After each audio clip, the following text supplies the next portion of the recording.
Absolutely. And you know what? You want to go back to the transhumanist topic? Let's Absolutely. talk about how you got older and your ability to do all-nighters and jump out of bed fully refreshed. Where the hell did that go? How dare you call me out? I sleep 5 hours a night. That is not an anecdote, and I hate myself for it. I feel terrible. I mean, I'm only 1 year older than you, and I am also in this similar scenario. All right, so yeah, let's go back to talking about expanding and improving and revolutionizing the human condition, because Yes. here's a really easy low hanging fruit that people are working on right now. Sadly, it doesn't have much crossover with VR, but the aging process. We are now Yes. starting to understand the aging process as a series of physical failures in a system, right? And that so like you age not because the calendar or the clock ticks down, right? It's not because you're like technically older in time. It's because the metabolic processes in your body have begun to accumulate little errors because they don't always work out perfectly every time. And this starts to build up over time. And your body has many systems for fixing these, right? It's a buildup of damage. Your body is getting more and more and more damaged as you get older. You can mitigate it a little bit with diet and exercise. Those are currently the most powerful levers most people have. But if you can remove all of the damage in a person's body, they become younger. Yes. Right? Yes. And we are getting closer to understanding and classifying all of these different kinds of damage. There's genetic damage, there's intracellular junk, extracellular junk.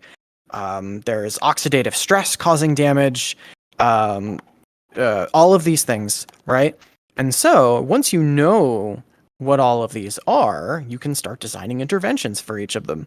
And so if you did want to go back to being a spry 19-year-old that can get out of bed in the morning, just pop right out, and then go spend almost all day working without sleeping, the way to do this, the way to make this happen is to repair aging, broken bodies.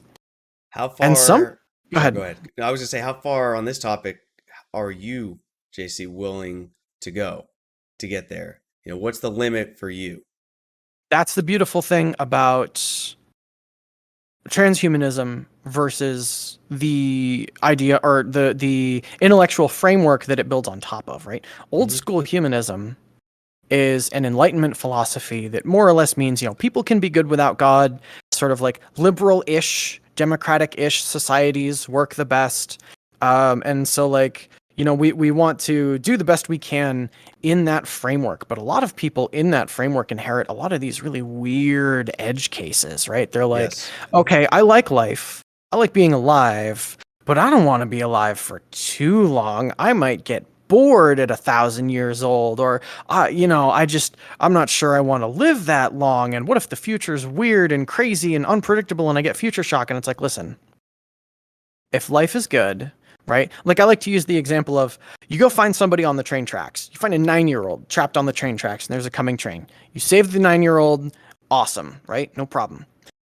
There's a 99-year-old on the train tracks. You don't leave that person there because they're old, right? You pick them up off the train tracks. Yes. So in this example, the oncoming train is the aging process. Wow. There's no reason. So basically the idea behind transhumanism is you get rid of all the little weird edge cases and you just simplify humanist ethics by getting rid of those sort of weird little edge cases. Like another good one would be intelligence, right? Mm-hmm.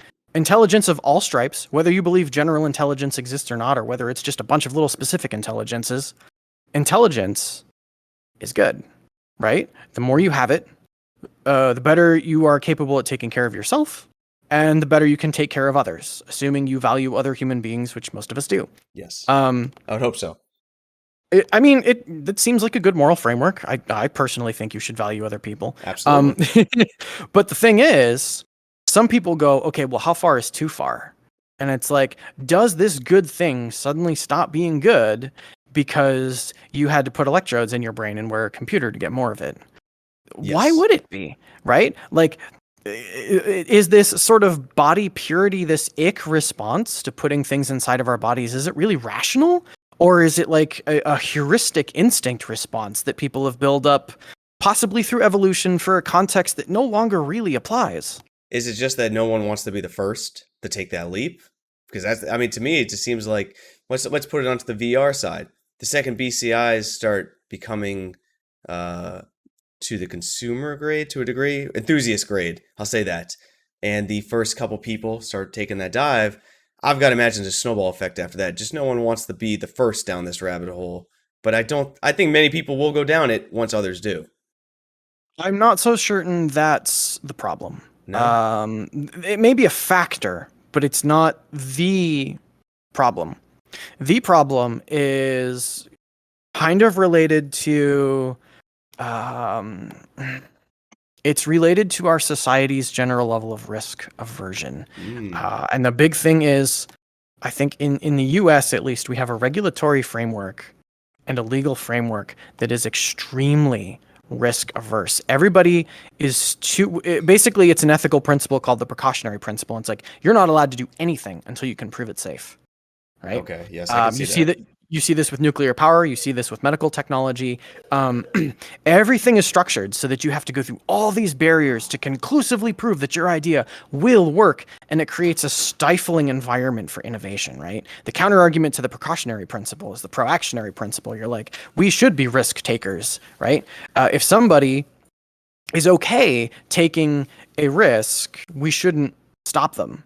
Right? Like, informed consent is great, but like, people can also understand when they're taking a risk that they don't understand, right? Yes. That's something people are capable of understanding.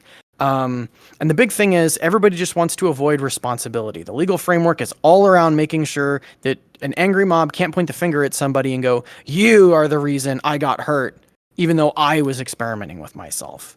Like, you can look at the FDA. There was a series of amendments right after the thalidomide incident where the FDA's procedures for approving medicine were amended drastically. And so before, it used to be, I think you would submit your medical intervention to the FDA, and if they didn't get back to you in 6 months, it was automatically approved. Oh, right? Wow. That's the way it used to be. Now, somebody has to sign off on it first. Somebody's signature has to be on that before it's allowed to go anywhere near the market. And there were a bunch of other things that happened as well. And the cost and time of getting a new intervention to market spiked, right? We went from getting things on the market from like 4 years to getting things on the market to about 15 years, right? Yes. And so I'm sure you're an American, right? I am. You know how wonderful the cost situation is with healthcare in our country right now. And so wonderful that I have to make the conscious choice when to go get checked out, which is very rarely. yeah, you and me both. And a lot of this comes from the fact that getting through the FDA approval process is a nightmare, right? Like, we got super fortunate when the COVID vaccines were approved. Those vaccines were designed in under a week, I'll let you know. That there was a fast track approval process, emergency use authorizations, and the process was kind of sped up. They actually spent most of the time on the statistical checking and like making sure that like it was safe and effective and all that stuff. But the vaccines were designed in under a week because our biotech has kind of advanced so much that if you know exactly what you want to program the body to produce using mRNA, you can just program it to do so. And it's like, oh, we'll build a spike protein so that the immune system can recognize this virus and respond to it appropriately. Super fast to do that. In fact, if there had been very little or no regulatory framework, you probably could have purchased a vaccine. I'm assuming like a totally libertarian medical industry. You probably could have purchased a vaccine in like, oh gosh, what was it? Sometime in like summer 2020. Yeah, but because the urgency, the risk factor was put to the side, and that's why we are where we are now. Yep. And so I would say if you want to see more innovation in this space, or really in any space that involves augmenting a person, the first thing you want to do is find a way to let people who want to experiment, even if the experiments are dangerous, give them the freedom to do so. Engage entertain the proactionary principle instead of the precautionary principle. Give people their freedom back, right? Hit that subscribe button to stay on top of the daily clips, or catch the debates and fireside chats live on the main channel down in the video description. See you next time, Space Cowboys.